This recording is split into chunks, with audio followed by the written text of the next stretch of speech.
Mtazamaji wa Manara TV, karibu kwenye mwendelezo wa exclusive mbalimbali za michezo, ikiwa leo ni tarehe mosi Oktoba 2025. Mimi naitwa Umu Mdoe, nyuma ya kamera yuko Chuda 99, na leo nimepata nafasi ya kuzungumza na nguli wa wachambuzi kutokea hapa nchini Tanzania. Si mwingine ni Dominic Salamba. Tutazungumza mengi, kubwa tutawatazama manguli wa soka hapa nchini Tanzania, Simba na Yanga, ambao tayari wameshasonga hatua inayofuata kwenye michuano ya ligi ya mabingwa barani Afrika. Lakini pia Simba amecheza mchezo wa kwanza wa ligi kuu soka Tanzania bara, hii leo anakwenda kutupa karata yake ya pili, wakati wananchi Young Africans tayari katika mechi mbili za ligi kuu soka Tanzania bara wamekusanya alama 4. Tutaanzia kuzungumza kuanzia pale mechi ya Kariakoo Derby, ambapo wababe hawa wawili walikutana, na mchezo wa Kariakoo Derby ndio mchezo ambao uliamua hatma ya kocha wa Simba Sports Club Fadlu Davis, ambaye kwa sasa hayupo ndani ya kikosi hicho. Habari za wakati huu? Mimi niko vizuri kabisa. Kheri. Namshukuru Mwenyezi Mungu. Za majukumu?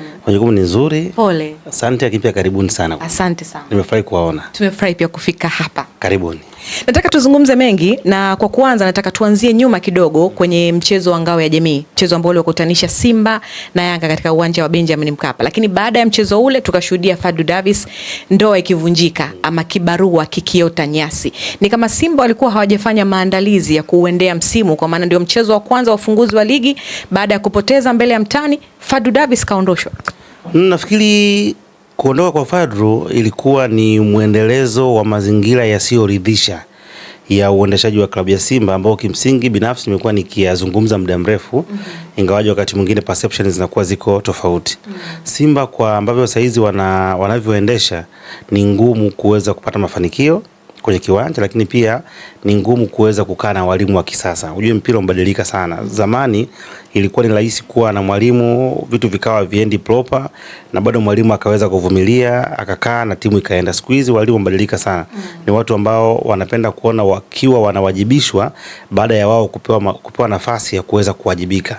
Hasa ukiangalia Simba inavyoendeshwa, system yake ya usajili, hata mfumo wake wa mawasiliano, the way ambavyo taratibu zinaendeshwa, ni kama timu ambayo haipo clear kwenye uendeshaji wake. Kwa hiyo inapelekea kwanza mwalimu kukosa uhuru, lakini pia kukosa namna ya kupata zile resources ambazo pengine yeye angezihitaji katika kipindi cha kuandaa timu yake ili aweze kupata matokeo. Kwa hiyo nilikuwa simuoni akifika mbali, kwa sababu dhamira yake, malengo yake na shauku yake ilikuwa iendane na kundi ambalo alikuwa anaandaliwa nalo kwenda katika msimu unaokuja. Kwa hiyo ile mechi ilikuwa ni kama ni sehemu tu ya kwenda kukamilisha kile ambacho nilikuwa fikiri kwenda kutokea.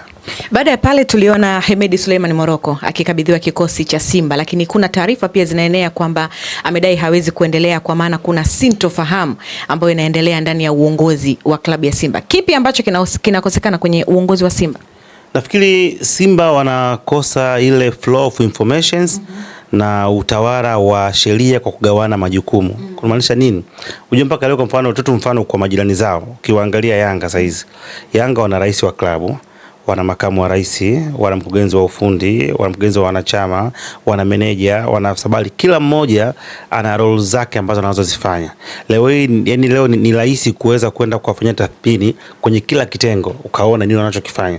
Na kila mmoja anakuwa na information zinazomhusu kwenye sehemu yake kwa 100%. Ukitaka mambo ya habari, ukienda kwa Alikama utapata. Mambo ya wanachama utapata. Ukienda kwa CEO Mtino utapata, na wengine wote waliopo. Lakini pia hata ile nguvu ya kamati tendaji ambao kimsingi ni watu ambao wanachaguliwa kwa mkutano mkuu kutoka kwenye kundi la wanachama. Unaona kuna roles zao ambazo wanazifanya. Ukienda kwa Kinangayo, kina Munili, yani kuna party ambayo wanahusika nayo na wako very close na timu. Na sehemu kubwa ya maamuzi, hata kama wanaonekana ni engineers, lakini lazima yapitishwe kwenye utaratibu, watu wakae, wadiskasi, waweze kuamua. Hiyo ni tofauti na Simba. Simba upande mmoja ndio una nguvu, ambao ni upande wa mwekezaji ndio wenye nguvu. Leo hii ni rahisi kuweza kumzungumzia na kumuoji maswali mengi ya klabu mwenyekiti, yani wa bodi ya wadhamini, kuliko mwenyekiti wa wanachama ambaye ana 51%. Yani vitu vingi anakuwa anavijua mtu ambaye anadili na 49% kuliko huyo ambaye ana 51%. Lakini pia hata wanachama yule ambao walimchagua kwa mujibu wa katiba na ndio kiongozi wao, hawamthamini, wanakwenda kuthamini upande ambao haudili na wao. Kwa hiyo tayari inakuwa nini? Hiyo inakuwa ni changamoto moja. Mimi leo nina uhakika kuna baadhi ya informations ambazo unaweza ukazipata kwa upande wa magoli, lakini kwa upande wa klabu usizipate. Leo tukiuliza wale wajumbe mkutano mkuu wa Simba ambao wanaingia kwenye management kubwa ni wangapi na wana roles gani, si watu wote wanawafahamu. Maana yake hatuwezi kuwaona. Kwa hiyo nafikiri ule muundo wao wa utawala kwa aina ya soka la saizi inakuwa ni ngumu. Ndio maana hata juzi ulisikia anazungumza Morocco kwamba hawana umoja. Amezungumza kauli ya general, lakini ukiangalia kwamba pengine na yeye kwa muda huo mfupi aliokaa siku mbili kuna changamoto ambazo ameweza kuziona kwenye baadhi ya vitu. Sasa kama mtu ambaye anakaa siku mbili tu ambaye ni caretaker anaweza kuzungumza, yani within 2 days ameweza kunotice, maana yake hiyo sehemu ina changamoto. Kwa hiyo ni lazima wakubali kurestructure system yao, wakubali kurudi kwenye misingi ya mpira, unless otherwise waamue kumwachia timu Mo ili aweke system yake anayoitaka. Lakini kwa kuja kwa kivuli cha kwamba tunaubia kati ya wanachama na mwekezaji, alafu upande wa wanachama unakuwa una nguvu, ni kuendelea kupatia lawama, na ndio unakwenda kusolve migogoro ambayo leo hii imekuwa kila siku ikitokea. Hawazungumzi, lakini kuna mengi ambayo yanaendelea. Naamini mimi kama utapata nafasi ukakaa na Mangungu akawa wazi, kuna vingi anaweza akakwambia, simzungumzii. Kuna vingi anaweza akakwambia kwa sababu ile roles ambayo aliyopewa haitekelezi kwa 100%. Ndio maana imekuwa ni rahisi leo hii timu inapoyumba yeye kumrushia lawama. Lakini ukiwaambia kwamba okay, mnamlaumu Mangungu, mnafungwa na Yanga mara 6 kwa mfano, nyinyi Mangungu mlimpa jukumu gani? Amepewa majukumu gani kwa mkutano mkuu? Roles zake ni zipi? Hawana. Kwa hiyo imekuwa ni syndicate ambayo imetengenezwa ambayo kuna watu wanufaika nayo. Ndio maana leo ni rahisi kuweza kuona mtu akaa kwenye media wakaponda, wengine akasifia. Kwa hiyo nafikiri lazima warudi kwenye misingi ya soka la kisasa, waamue kwenda kwenye utawala ambao itakuwa rahisi kuweza kuonyesha kidole, anafanikisha, anafeli na vitu vinakwenda kuendelea. Tuje kwenye mechi za kimataifa mbili dhidi ya Gaborone United, ushindi wa goli 1-0 genini, lakini sare ya goli 1-1 hapa Benjamin Mkapa na kusonga hatua inayofuata. Lakini kwenye ligi wamepata ushindi wa magoli 3 dhidi ya Fountain. Leo wanakwenda kutupa karata ya pili bila kuwa na kocha mkuu. Jean Charles Ahoua ni miongoni mwa wachezaji ambao wamenyoshewa vidole sana kwenye mchezo wa Gaborone United kwamba amekosa nafasi za wazi za kufunga huenda zaidi ya magoli 2. Kwa kipindi hiki ambacho Simba hawana kocha, ni kocha wa namna gani ambaye anastahili na mwenye kuweza kuiongoza vyema Simba pale ambapo atakabidhiwa mikoba ya Fadlu Davis? Mimi ukinioji nitakwambia changamoto ya Simba sio mwalimu, bali changamoto ya Simba ipo katika maeneo mawili tutakuzungumza. Eneo la kwanza management, eneo la pili wamesajili wachezaji wazuri wa kawaida. Ukiwa na maana gani Salama? Nikisema wachezaji wazuri wa kawaida na maanisha kitu kimoja. Kundi kubwa wachezaji wa Simba ukiwachukua saizi ukawapeleka Namungo, Dodoma Jiji, Costi, ukawapeleka let's say Pamba Jiji na Fountain Gate na timu nyingine, wanaanza kwenye kosi cha kwanza. Lakini wachezaji wao ukiwachukua ukawapeleka Azam, Yanga, Singida, hawakai hata benchi. Kwa hiyo wachezaji wazuri wa kawaida. Kwamba kwenye jicho la kuona upande wa usajili wamefeli. Na wamefeli sio kama sio jicho la kuona. Issue ni pesa. Sio kwamba walikuwa hao wameshindwa kunyosha mikono. Yaani hao tunaona kina Simu Sabala Conte waliwahitaji. Lakini walikuwa hawana capacity ya kuweza kuwafikia. Kwa hiyo wakalazimika kuchukua wachezaji ambao wanaweza kuja kufanya kitu lakini sio katika malengo makubwa. Kwa hiyo wanakuwa wana pressure, watu wa nje wanataka waione Simba ikiwa kama Azam, ikiwa kama Singida Black Stars, ikiwa kama Yanga kiushindani, lakini kwa jicho la ndani hawana hiyo quality. Kwa hiyo mwalimu atakapofika ni rahisi kuweza kumtuhumu kwa sababu kile ambacho atakwenda kukiimplement akiwezi kwenda kutokea. Sio, unaelewa? Kwa bado na safari ndefu. Kwa hiyo kama ingekuwa tu katika ile kawaida, kama ingekuwa kwa fair enough, wangedina walimu wao wa ndani ambao tuko nao, hao kina Juma Mgunda, kina nani hao, kina Ahmed Ally na wengine, mpaka msimu malizike, siku atakapoamua kutoa mapanga na kusajili ndio waende kwenye level kubwa ya coaching. Lakini kuchukua kocha mkubwa haiwezi kuwasaidia kwa sababu kundi lenyewe ambalo wanalo siku ambalo likafika katika level ambayo wanahitaji kutokana na aina ya usajili waliofanya. Wachezaji wao wengi ni wazuri wa kawaida. Wachezaji wengi wa Simba hawana uwezo wa kuanza Yanga, kuanza Azam, kuanza Singida Black Stars, lakini wanaweza wakaanza na Mungu au Kagera Sugar.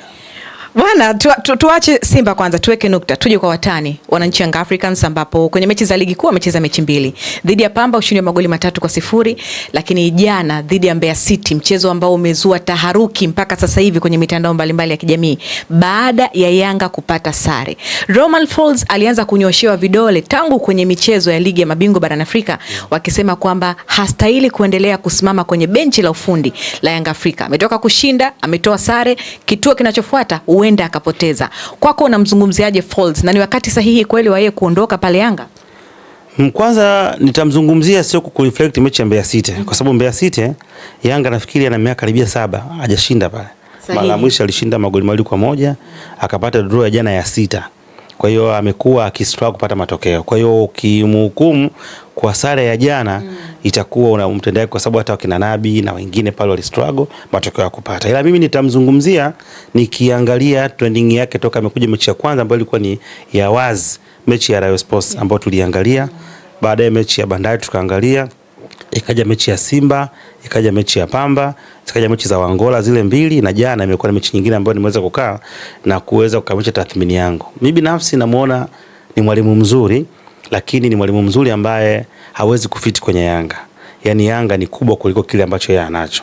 Inawezekana akawa ana plani nzuri, lakini zinahitaji muda mrefu. Na moja ya sifa timu kubwa haina muda wa kusubiri. Kwa hiyo kishakuwa wewe unataka muda mrefu, alafu kwenye timu kubwa na muda wa kusubiri, maana yake unakwenda ni fit kwenye timu. Kwa hiyo lazima uweze kuondoka. Kwa nini? Kwa sababu tofauti ya Simba na Yanga ziko mbili. Simba wanatengeneza timu kwa sababu misimu yote wamekuwa wakisajili wachezaji wengi na kuingiza wengi, na wanawasajili kuja kuwa ni first choice kwenye timu. Kwa hiyo wanatengeneza timu. Kwa hiyo kukutana na issue ya kutokuwa na muunganiko, kutokuwa na first 11 ni kawaida kwa sababu kwenye kila msimu wanalishafu kuleta watu wapya. Yanga hawatengenezi timu. Yanga wanaongeza, yani wanaimarisha timu. Yaani tayari na kikosi. Kwa wanachokifanya wanakuja kuboresha kwenye baadhi ya maeneo.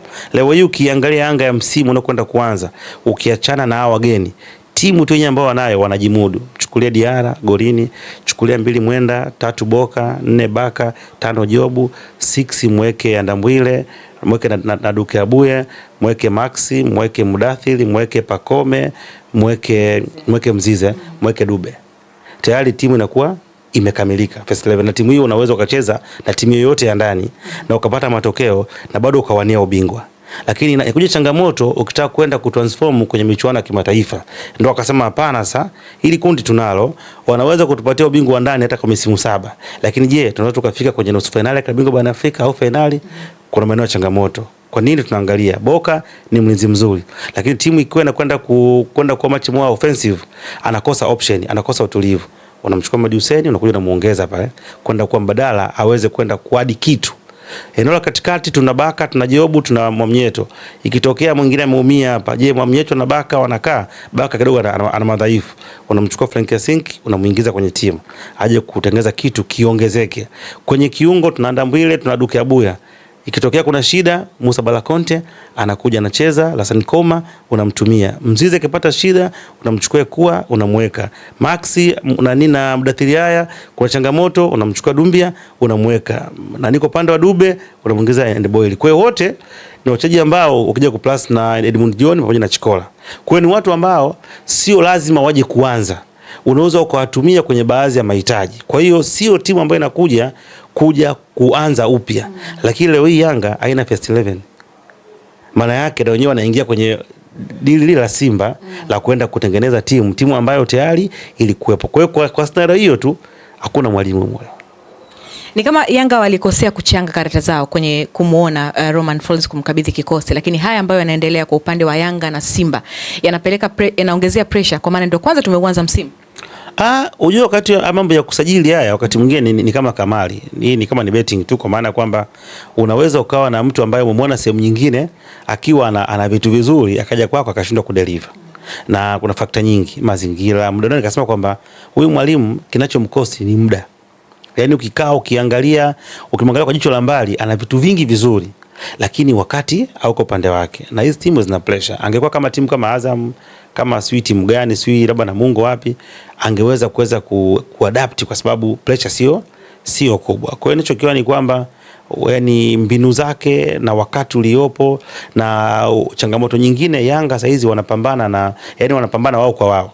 Yaani mashabiki wa Yanga wanaiangalia Yanga msimu uliopita. Unajua katika misimu yote minne ambayo Yanga anachukua ubingwa, kila msimu ameongeza point. Msimu wa kwanza alikuwa na alama 74, wa pili 78, akaja 80, amekuja 82 na ameongeza magoli.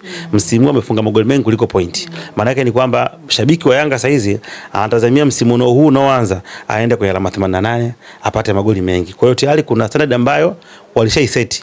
Kwa unapokuja ukiwa chini ya pale hawawezi kukubali. Ndio maana mashabiki wa Yanga mapema wameanza kumkataa. Si kwamba timu ilikuwa ishindi, wanailinganisha na Yanga yao iliyopita. Kwa hiyo lazima upate mwalimu ambaye ni mkubwa, atakuja kuadapt kwa haraka. Pia ukiangalia msimu uliopita walikuwa na walimu 4. Ametoka mwalimu Gamondi, akaja mwalimu Sidi, akaja Mwalin, akaja mwalimu nani yule Hamamdini, wote wamekaa. Lakini timu ilikuwa inabadilika positive. Yaani inahama kutoka sehemu moja kwenda sehemu nyingine kwa maana ya kuimarika. Lakini timu ukiangalia ni kama inaanza kurudi nyuma na timu inakwenda kutengeneza system mpya wakati muda sio rafiki. Hakuna namna ya uongozi wa Yanga kuendelea kumkumbatia Romain Folz. Mimi ukiniuliza nitakwambia inabidi aondoke tu kwa maslahi ya club, lakini pia na kwa maslahi yake, kwa sababu ya ujue ukishaanza kuona mashabiki wanakuzomea, ujue yani relief ya mwalimu na wachezaji, hasa mwalimu support yake kubwa ni mashabiki. Ndio ambao inabidi waweze kusupport. Sasa ukiona watu washaanza kuimba mitandaoni wanakudiscuss, maana yake ni wakati wa kujitathmini, na kwa umri wake anatamani, ana energy kubwa, bado mapema, miaka 35, kijana mdogo anaendelea kupata experience, pengine akifikisha miaka 42 aanza kautiana na wakampokea. Tuzungumzie ligi kwa ujumla.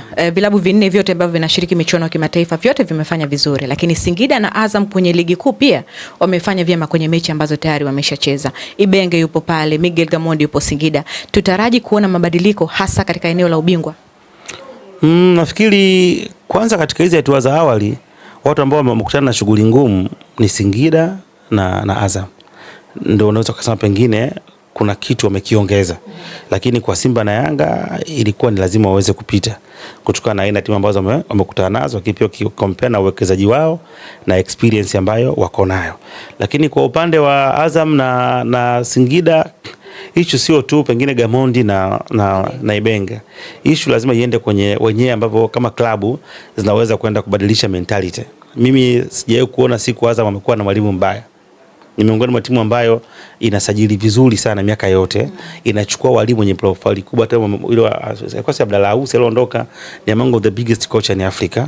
Changamoto ilionayo ni namna ambavyo viongozi wana malengo kwenda kuyatransform kwa wachezaji na kuwafanya yale malengo yao kuweza kuyaishi na yakaweze kuonekana uwanjani, bila kusahau kwamba wanakosa pressure ya media na pressure mashabiki.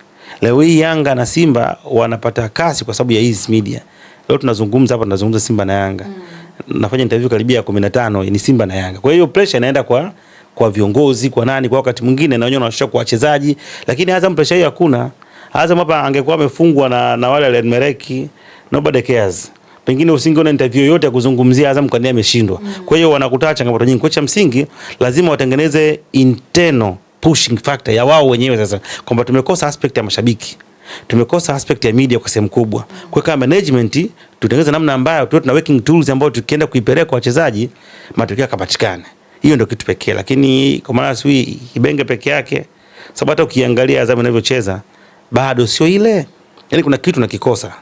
Ukiangalia Singida, yani ukimchukua Gamondi wa Yanga na Gamondi wa Singida ni vitu viwili tofauti, even though ana baadhi ya nyota ambao alikuwa nao Yanga. Kwa kugundua kwamba mentality na ule msukumo wa nje una nguvu kubwa, na hasa kwa wachezaji.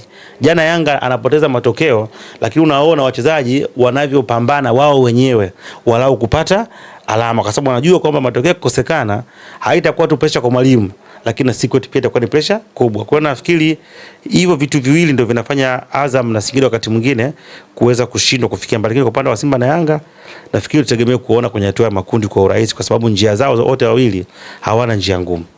Jana Yanga ametoa sare dhidi ya Mbeya City. Hii leo Simba anakwenda kucheza dhidi ya Namungo. Mchezo wa leo unaongeza pressure kwa mashabiki wa Simba pamoja na wachezaji kuhakikisha kwamba wao wanakwenda kupata alama 3. Nafikiri pressure ipo kwa upande wa Simba, kwa sababu ukiangalia mechi ya mwisho ambao wamecheza ya klabu bingwa wamefuzu, lakini hawakuwa na furaha, kwa sababu ukiangalia ni kama wao ndio walikuwa wanaombea mpira uweze kuisha. Energy likata, fitness haikuwa vizuri, kulikuwa kuna organization, kulikuwa kuna hamasa. Yaani kama ni watu ambao walikuwa wanasukuma tu muda uende na matokeo yako upande wao. Kwa hiyo leo hii wataingia kutaka kwenda kuapprove wrong watu, lakini pia kwenda kurudisha mazingira ya imani kwa mashabiki. Kwa hiyo mechi ya leo ambayo anaweza kwenda kuiamua ni Namungo tu wenyewe. Namungo akiwa serious leo mechi itakuwa ngumu. Yaani Namungo ndo anabeba mechi ya leo hii. Kwa hiyo Namungo ataamua aende kuwapa Simba mechi ya namna gani. Akawape mkate, akawape miogo, akawape labda biriani au kitu gani. Kwa hiyo wao ndo wataamua. Kwa hiyo mechi ya leo iko chini ya Namungo na sio chini ya Simba. Kwa sababu ukiangalia kwa level ya ushindani, kwa level ya usajili, kwa level ya ubora, ukiachemba vitu vingine, wapo kwenye quality moja.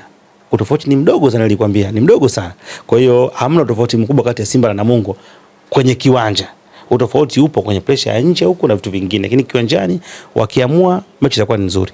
Tangu umemtazama Jonathan Soa akiwa na uzi mpya wa mnyama Simba, kuna utofauti wa Jonathan Soa akiwa na kikosi cha Singida Black Stars na huyu wa sasa ndani ya Simba? Mkubwa sana. Uko eneo gani? Akiwa Singida timu ilikuwa inamfanya yeye ndio mtu wa mwisho kwenda kufunga. Yaani wachezaji wote ambao walikuwa wanamzunguka wote walikuwa wanakaa nyuma yake, yeye anakaa mbele. Kwa hiyo ilikuwa ni rahisi kuweza kuwa na nafasi kubwa, kupata nafasi nyingi. Amekuja Simba, amekutana kuna upinzani. Jinche Ziawa na Soa wanakaa mstari mmoja.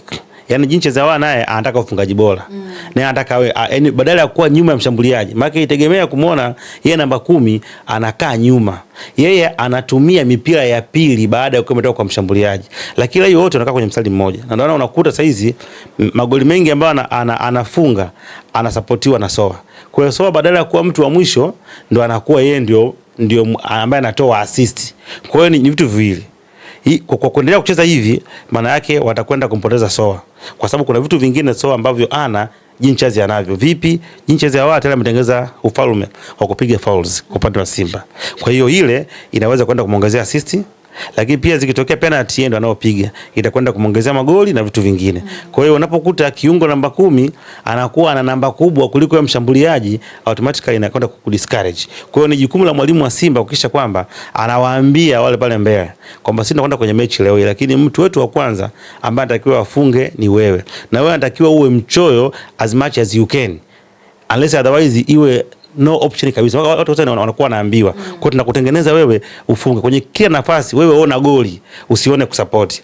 Wakifanya vile wakaanza kumfeed, naamini ataweza kurudi. Lakini kama ukiendelea hivi hataweza kung'ana na pengine magoli 10 atasifikisha. Ungepata nafasi ya kukutana na viongozi wa timu zote mbili, Simba na Yanga, kuhusiana haya ambayo yanaendelea sasa hivi, Romain Folz atakiwi lakini Fadlu Davis hayupo, ungewashauri kitu gani ikiwa ndio kwanza ligi bado mbichi? Nafikiri jambo la kwanza hasa hao wanaoshauri, yani ushauri wa aina ufanani ni vitu viwili tofauti. Ni kama wanafunzi ambao anasoma fedha alafu mwingine anasoma kule kwetu Vikindu. Sasa kusema washauri kwa pamoja na mmoja utakuwa unamuonea. Kwa upande wa Yanga kikubwa tu ni kwamba wao kama management wafanye tathmini ya kina.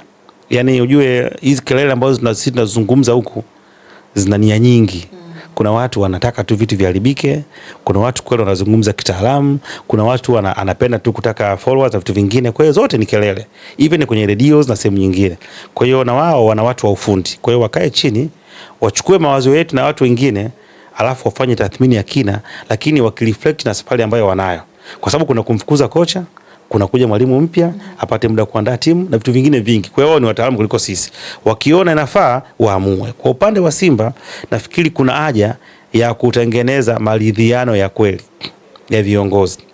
Kwa maana kati ya upande wa mwekezaji na upande wa wenye timu ifikie hatua kukubaliana kuiendesha timu na sio kuishi kichina. Kwa maana tukitoka tuko pamoja, alafu nje ndani tuko pamoja. Ndio njia pekee ya kuweza kuiokoa Simba na kuwaunganisha wanachama. Leo ukiangalia kuna kundi linakwambia mwenyekiti hatumtaki, kuna kundi mwenyekiti tutamtaka, kuna kundi mwa tumtaki. Kwa hiyo haya makundi yote yana athari kwa namna moja ama nyingine. Kwa hiyo wakae chini, waangalie tofauti zao, lakini jambo la mwisho wapeane majukumu ambayo mwisho siku yanaweza kupimika. Yaani leo tukikaa mwisho msimu tukimfuata magoli tumuulize ulipewa 1 2 3 4 5 umefanya, ukimpata Mangungu na wengine itakuwa rahisi. Lakini leo hii kwa style ambao wanayokwenda hii haiwezi kuwafikisha. Kila msimu unapotamatika lazima timu mbili zishuke, mbili zipande. Mbeya City, Mtibwa Sukari tumewashuhudia wakirejea. Mtibwa akicheza championship kwa msimu mmoja pekee.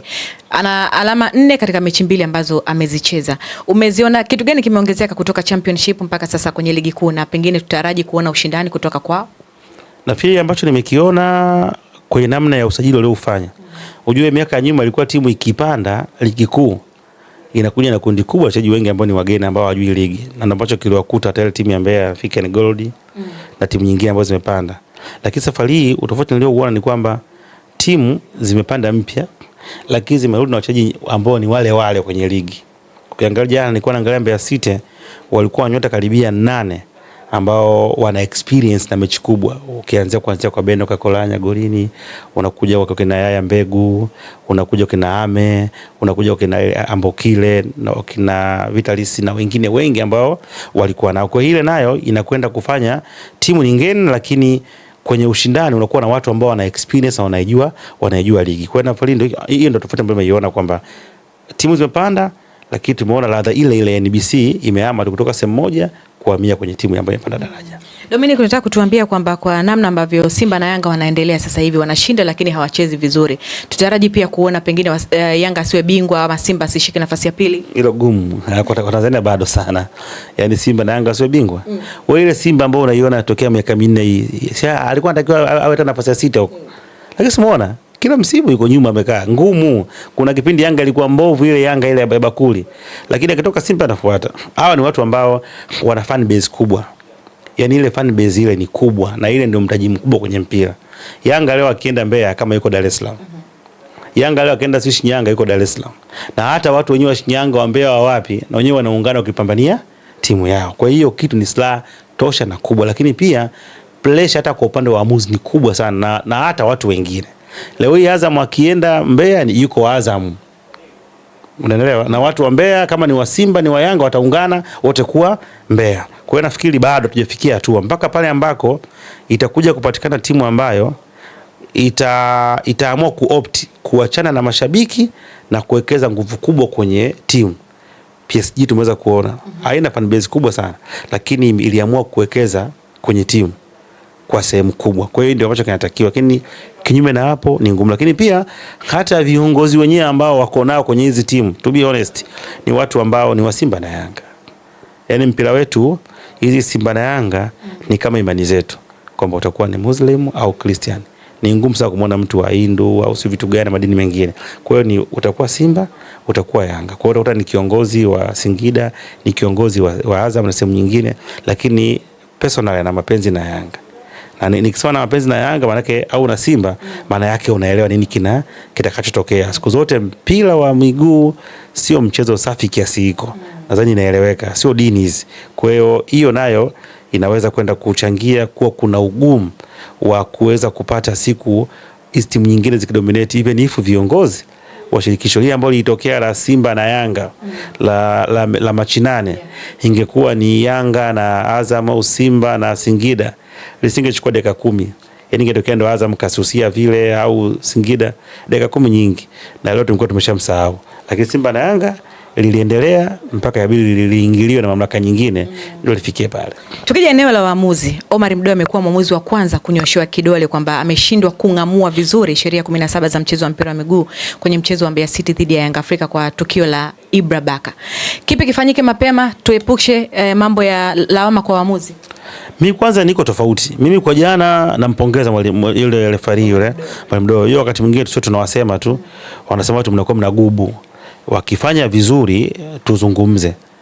Unajua kuna makosa ambayo yanafanyika kwenye mpira, unasema hapa kweli inatakiwa VAR iweze kuwepo.